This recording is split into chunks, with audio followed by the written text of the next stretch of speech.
you, O Lord. Glory to you. Be attentive. The Lord said, as you wish that men would do to you, do so to them. If you love those who love you, what credit is that to you? For even sinners love those who love them. And if you do good to those who do good to you, what credit is that to you? For even sinners do the same. And if you lend to those whom you hope to receive, what credit is that to you? Even sinners lend to sinners to receive as much again. But love your enemies and do good and lend expecting nothing in return, and your reward will be great, and you will be sons of the Most High. For he is kind, and to the grateful and selfish, be merciful, even as your Father is merciful. Glory to you, O Lord. Glory to you. The Holy Spirit will come upon you, and the power of the Most High, and the power of the Most High will overshadow you. Please be seated. Glory to Jesus Christ. Glory forever. Good morning. Good morning, Father.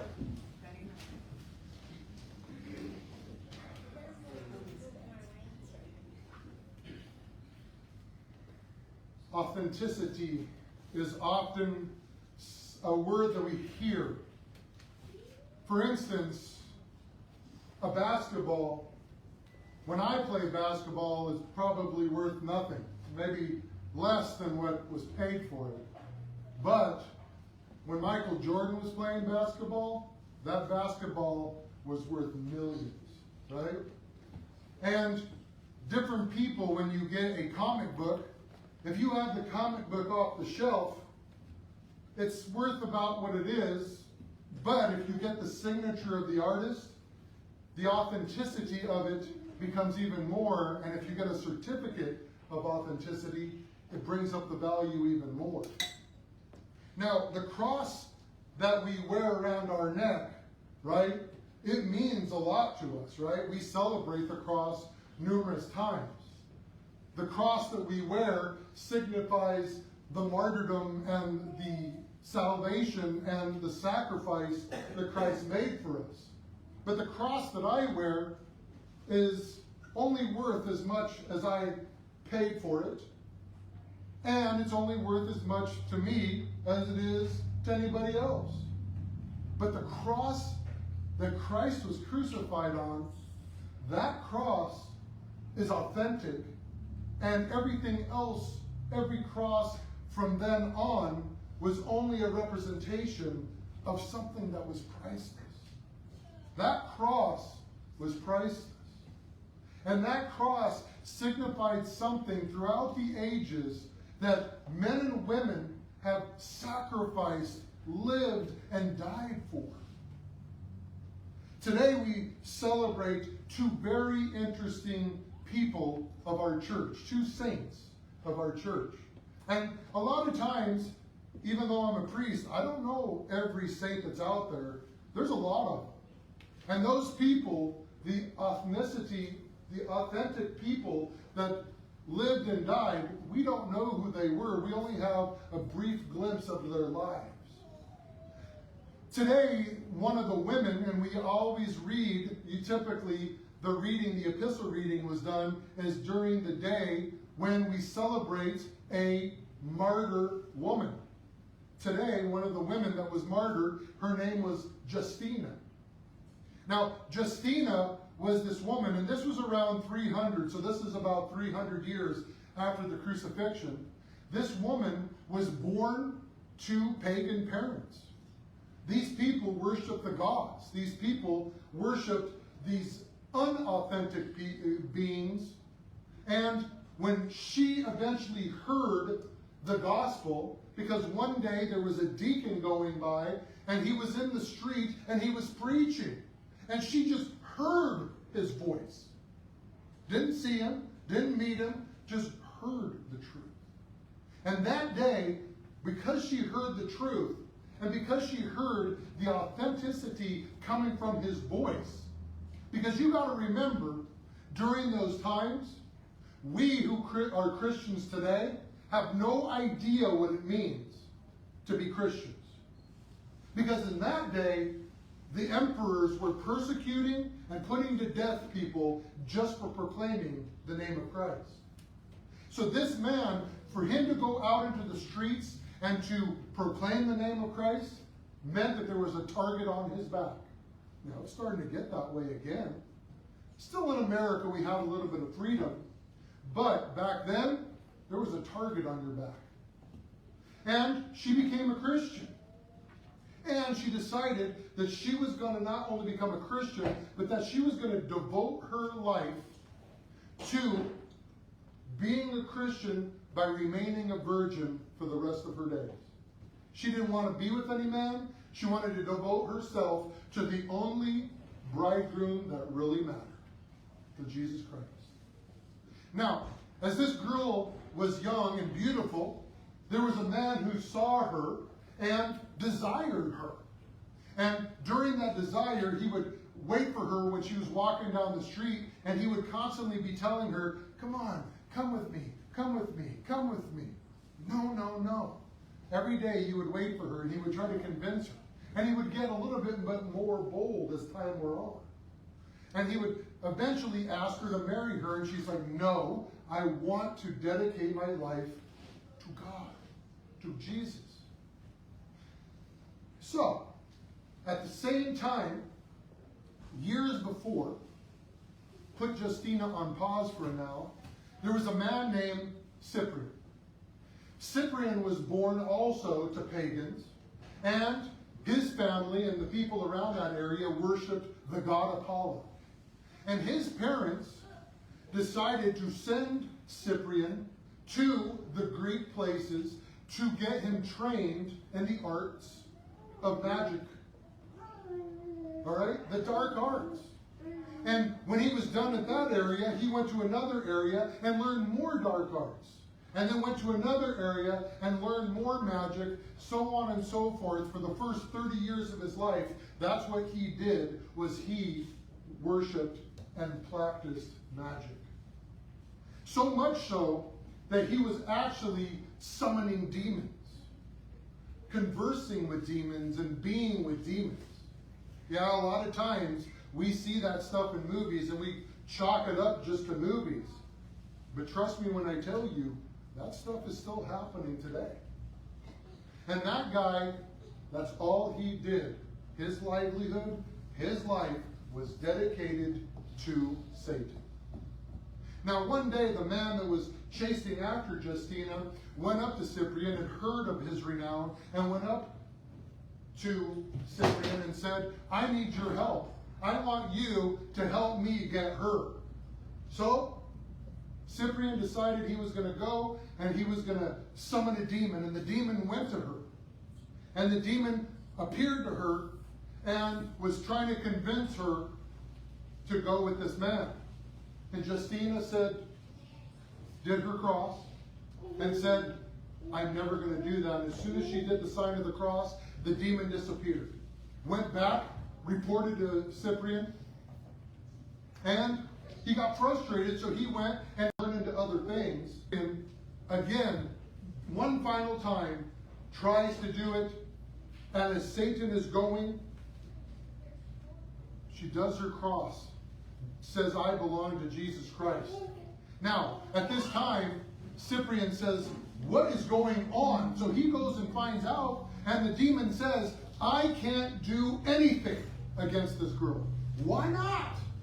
You're powerful. I can't do anything because she believes in the Christ. And every time she does the sign of the cross, we can't stand. We quiver in fear because we cannot stand before even the shadow of the cross. And Cyprian says, if you can't stand before the shadow of the cross, why am I even going to be part of you? So Cyprian meets Justina and becomes a Christian. This man then goes to the church and meets up with the bishop, and the bishop obviously had heard of his exploits and was a little skeptical, but this guy goes up to him and says, I want to become a Christian. And he started coming to attend liturgy. And while he was in liturgy, at one point, he says, that if you remember right, during our classes, there was a part where the catechumens, right? Catechumens depart. You would have to leave liturgy. The doors were locked. He says, I'm not going. I want to stay here until I become authentic in my faith.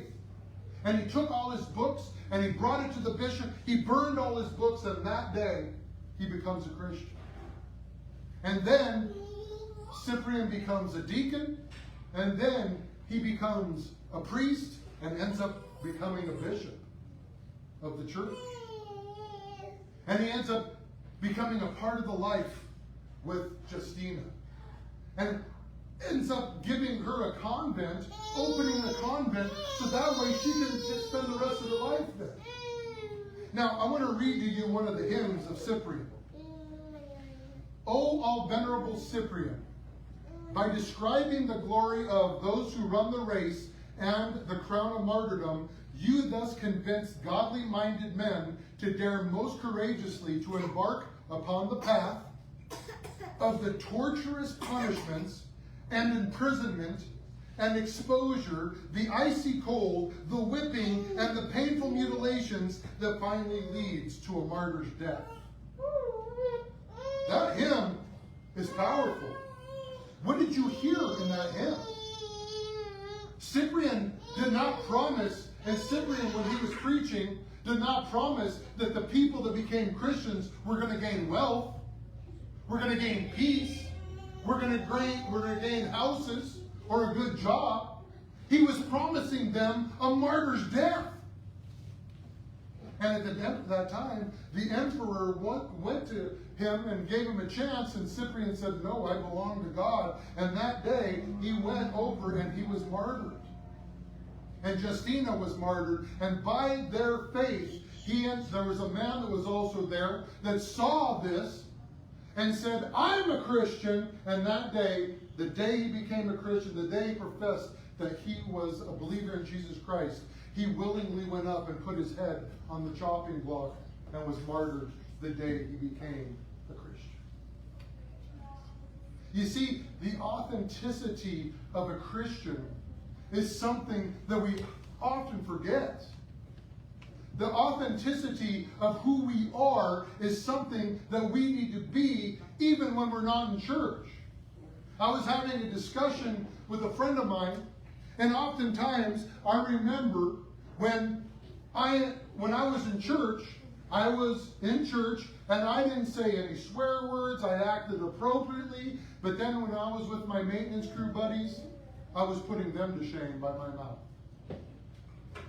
And then when I was out and about, and I was drinking heavily and I was smoking weed, I was out and about, and I didn't have any kind of representation of Jesus Christ, other than once in a while I talked to them about Christ. But at the same time, I was drinking. See, oftentimes, we as Christians are the worst examples of people in the world. We as Christians, we profess to be Christians, and then we go home and beat our spouses. We as Christians, we get married and then end up cheating on our spouse because they're not doing what we want them to do. And then we as Christians, we end up, because we're scared, because we've lost our jobs, we've lost our houses, we end up going out committing crimes by robbing stores. And then sometimes we as Christians are so terrified of what's going to happen, we take our own lives. What is authenticity to a Christian?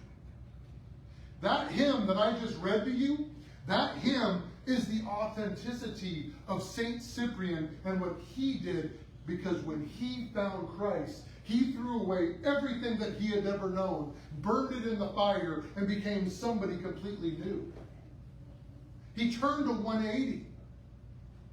And he remained turned at that 180 until he found himself putting his own neck on the chopping block, willing to go to his death because he believed that there was something more beyond this life. And if we aren't teaching our spouses this, if our spouses are not looking for the kingdom of heaven, and if we aren't looking for the kingdom of heaven, we're failing each other. And if our children aren't looking for the kingdom of heaven, we're failing our children. And if our church is not looking for the kingdom of heaven, we're failing our church. And trust me when I tell you, years and years and years and years, it doesn't matter what church it is, we have failed to become authentic to our faith. We have failed. Because if we truly believe what we are preaching, people would be trying to kill us all the time. I just wrote an article, and you'll get to read it in the Messenger. One of the things that I have heard numerous times throughout my vocation, throughout my time as a priest, is the statement from the Apostle Paul in the book of Ephesians. I am the head of the house. My wife should be doing what I say, and she should be obeying what I say. But oftentimes, we don't take a couple steps back and say, as St. Paul says, wives should submit themselves to their husbands as we submit ourselves to Christ. That word submit is a military term. That word submit doesn't mean that we're supposed to bow down and grovel before our husband. That means that we're supposed to submit and take up the backpack and take up the burden that our husbands have. And then it goes on to say that we are supposed to then love our wives as Christ loves the church. What did Jesus do for the church?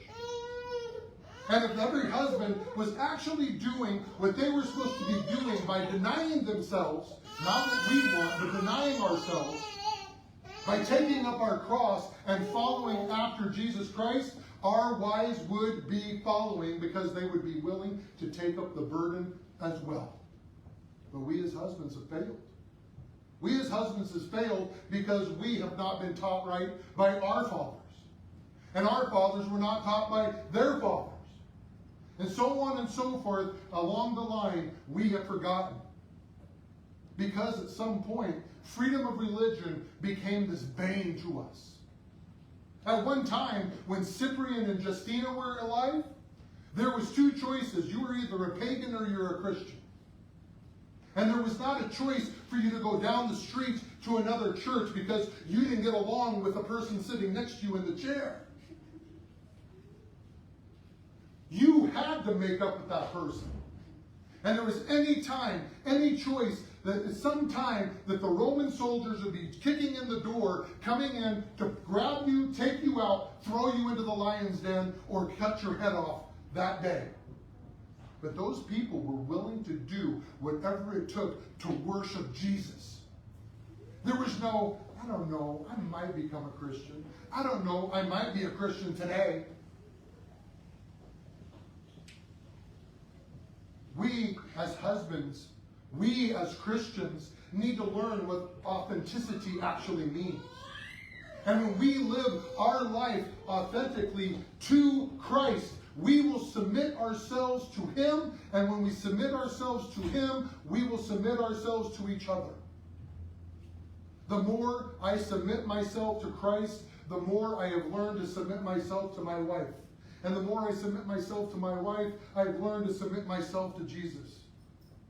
And as I'm submitting myself to Jesus, I'm learning how to love Him. And I'm learning who my authentic self is. Because my authentic self is not